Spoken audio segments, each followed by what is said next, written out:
நம்ம அசோக் நகர் ஆஞ்சநேயர் ஆலயத்தில் ஹனுமன் ஜெயந்தியை ஒட்டி ஒரு 12 நாட்கள் தினமும் வெவ்வேறு விதமான அலங்காரத்தில் ஆஞ்சநேயர் தரிசனம் கொடுத்தார் நமக்கு. அப்படிப்பட்ட ஆஞ்சநேயருடைய அற்புதமான அலங்கார தரிசனத்தை இந்த ஒரே வீடியோவில் ஒரே 12 அலங்காரத்தையும் நம்ம தரிசிச்சிட்ருக்கோம்.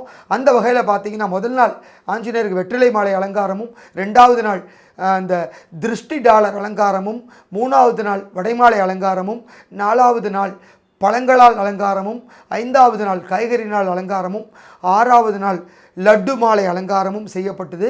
அதனைத் தொடர்ந்து கருங்காலி மாலை நாள் அலங்காரமும், அதேபோல் வெள்ளிக்கவச்ச அலங்காரமும், அதனைத் தொடர்ந்து பூக்களால் அலங்காரமும், செந்தூர காப்பு அலங்காரமும், இறுதியாக துளசி அலங்காரமும் என 12 வகையான அலங்காரங்களிலும் ஹனுமனுக்கு செய்யப்பட்டு அற்புதமாக காட்சி கொடுத்தார். அந்த அலங்காரத்தை தான் நம்ம தரிசனம் பண்ணிகிட்ருக்கோம். இடையில் ஒரு நாள் பேனா அலங்காரமும் பண்ணாங்க.